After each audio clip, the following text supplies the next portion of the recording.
امام احمد ابن حنبل کا، ہمیں ان چاروں کو فالو کرنا ہے، ان کے طریقے پر زندگی گزارنا ہے۔ ہم امام اعظم کے مقلد ہیں تو ہمیں امام اعظم کے طریقے پر رہنا چاہیے۔ ہاں، اگر آپ کے پاس اگر کوئی دلیل ہے، آپ مجتہد بننا چاہتے ہیں تو بے شک بنیے، لیکن آپ کے اعمال پھر آپ کے ساتھ ہیں، وہ آپ جانو۔ اگر آپ مجتہد بنتے ہو تو وہ آپ کے اعمال آپ کے ساتھ ہے۔ تو میرے دوستو، امام اعظم ابو حنیفہ رضی اللہ تعالیٰ عنہ کے دو عظیم شاگرد ایسے گزرے ہیں کہ جو خود چاہتے تو اپنا مسلک پوری دنیا میں قائم کر سکتے تھے۔ ایک کا نام تھا امام محمد، ایک کا نام تھا امام یوسف۔ یہ دو عظیم شاگرد ایسے تھے کہ جو مسئلے مسائل میں چاہتے تو امام اعظم سے ہٹ کر کے اپنا الگ مسلک، لیکن نہیں، انہوں نے کسی کا مسئلہ اختیار نہیں کیا بلکہ خود مجتہد بن کے رہے، کیونکہ اتنا علم ان کے پاس تھا کہ اپنے مسائل حل کر لیا کرتے تھے۔ لیکن آج کے دور میں کسی مفتی، کسی محدث، کسی مفکر، کسی عالم کو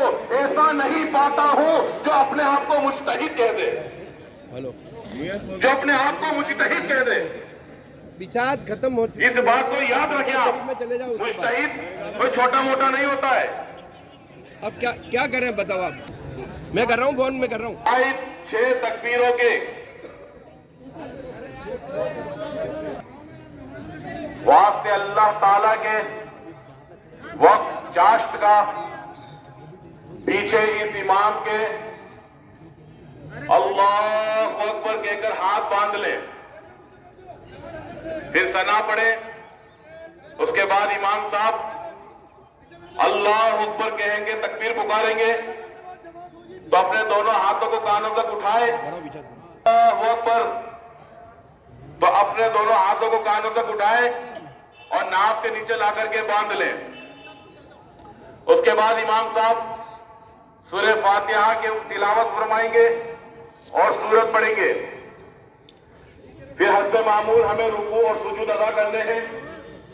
دوسری رکعت میں جب واپس کھڑے ہوں گے تو امام صاحب سورہ فاتحہ کی تلاوت فرما کر کے سورت ملائیں گے۔ اس کے بعد جب تکبیر پکارے اللہ اکبر تو اپنے دونوں ہاتھوں کو کانوں تک اٹھائے اور نیچے لا کر کے چھوڑ دیں۔ پھر امام صاحب تکبیر پکارے اللہ اکبر تو دونوں ہاتھوں کو کانوں تک لائے اور نیچے لا کر کے چھوڑ دیں۔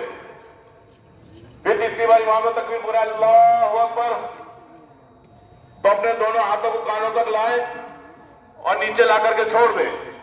پھر امام صاحب کہے اللہ اکبر تو بغیر ہاتھ اٹھائے سیدھے رکوع میں چلے جائے۔ پھر حسب معمول اپنی نماز مکمل فرمائیں۔ پیچھے سے خبر دے دیجئے، اطلاع دے دیجئے کہ پیچھے مکمل ہے سب۔